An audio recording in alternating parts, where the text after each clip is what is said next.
Chapter 69। वानी चुपचाप car से उतरकर एक साइड में खड़ी हो जाती है। वो आंखें बंद कर अपने इमोशंस को कंट्रोल कर रही थी।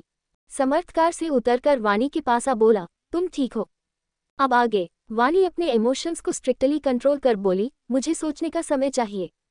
समर्थ कार की तरफ बढ़ जाता है। वानी उसे रोकते हुए बोली, आप क्या चाहते हैं? क्या आप एक्सेप्ट कर पाएंगे कि आपकी वाइफ किसी और को पसंद करती है? क्या आप ये एक्सेप्ट कर पाएंगे आपकी वाइफ किसी और की जगह लेना चाहती थी, जिस कारण हमारी शादी हुई? क्या आप ये भूल इस रिश्ते को अपना पाएंगे? समर्थ के कदम रुक चुके थे। उसके चेहरे पर कोई इमोशन नहीं थे। वो बस ध्यान से वानी की बात सुन रहा था। व्यंग्यात्मक मुस्कान के साथ वानी बोली, आप सोचने का समय ले सकते हैं। इतना बोल कार में बैठ जाती है। समर्थ भी एक गहरी सांस भर ड्राइविंग सीट पर बैठ कार स्टार्ट कर देता है। वो कुछ देर बाद वानी को अपार्टमेंट के बाहर छोड़ बोला, मुझे अभी मीटिंग में जाना है, शायद लेट हो जाए, बाबूजी को बता देना। वानी कार से उतरने लगती है लेकिन रुक कुछ सोचकर बोली, आप अपना फैसला सोच समझ कर लेना, जो भी हो मुझे मंजूर है। इतना बोल कार से उतरकर चली जाती है। समर्थ भी होटल में मीटिंग के लिए पहुंच जाता है, जहां कुछ देर में आयरा भी पहुंच चुकी थी। आयरा आगे बढ़ते हुए समर्थ से बोली, मुझे ये प्राइवेट रूम में मीटिंग बिल्कुल पसंद नहीं। समर्थ बोला, मीटिंग में तो जाना ही पड़ेगा मैम। दोनों ही बातें करते हुए प्राइवेट वीआईपी रूम में पहुंच जाते हैं।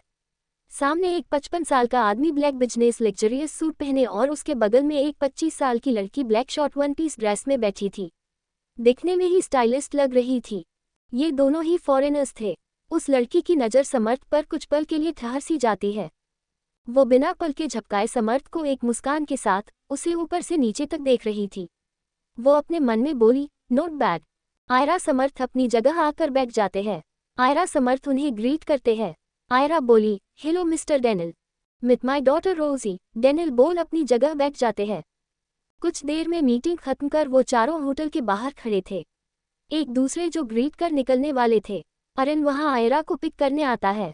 जैसे ही अरेन आयरा और समर्थ को क्लाइंट से बात करते हुए देखता है, वो अपनी कार से उतरकर खड़ा हो जाता है। आयरा उनके पास से अरेन के पास चली जाती है। समर्थ भी अपनी कार की ओर चला जाता है। रोजी लस्ट भरी नजरों से समर्थ और एरन को देख रही थी।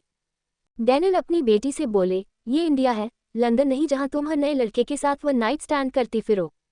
रोजी बोली, ओह कम ऑन डैड, इतने हैंडसम लड़कों को मैं कैसे छोड़ सकती हूँ? मुझे ये चाहिए, खासकर वो जो बाद में आया था।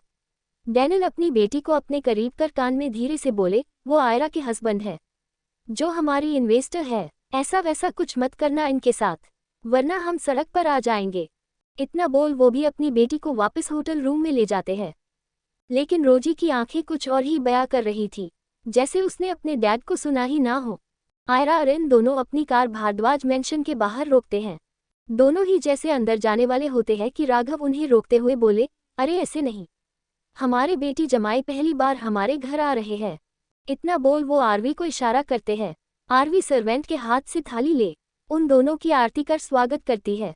कुछ देर बाद सभी लिविंग एरिया में बैठे बातें कर रहे थे। कुछ देर ऐसे ही बातें करने के बाद डिनर करने लगते हैं। राघव अपने बच्चों को अपने साथ अपने घर देखकर खुश थे। दूसरी ओर समर्थ जब अपने फ्लैट पर पहुंचता है, वो अपनी कीज से दूर अनलॉक करने को होता है कि उससे पहले ही वानी उसके लिए दरवाजा खोल देती है। समर्थ अंदर आ बोला, तुम सोई नहीं? वानी दरवाजा बंद कर किचन की ओर चली जाती है। समर्थ चेंज कर किचन में वानी जो खाना गर्म कर रही थी, वानी को देख बोला, तुम्हें ये सब करने की जरूरत नहीं है, मैं खुद से कर सकता हूँ। वानी बिना कुछ बोले प्लेट में समर्थ के लिए खाना निकाल कर उसकी ओर कर देती है। समर्थ प्लेट वानी के हाथ से लेते हुए बोला, कल से ये सब करने की जरूरत नहीं, मैं खुद कर सकता हूँ। इतना बोल वो खाने की प्लेट ले डाइनिंग टेबल पर जाकर बैठ जाता है। वानी की आंखें नम हो जाती है। वो कोशिश कर रही थी इस रिश्ते को निभाने की, लेकिन समर्थ कुछ समझ नहीं रहा था।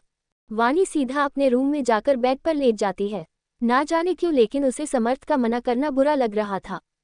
समर्थ डिनर कर किचन में जा अपने झूठे बर्तन साफ कर जैसे ही मुड़ता है, सामने उधम सिंह खड़े थे। उधम को देख समर्थ बोला, बाऊजी आपको कुछ चाहिए तो मुझे बता देते। वो मैं पानी लेने आया था, आज बहू रखना भूल गई, उधम बोले। समर्थ फ्रिज से पानी की बोतल निकाल उधम को दे देता है। उधम कुछ सोच बोले, क्या बहू ने खाना खाया?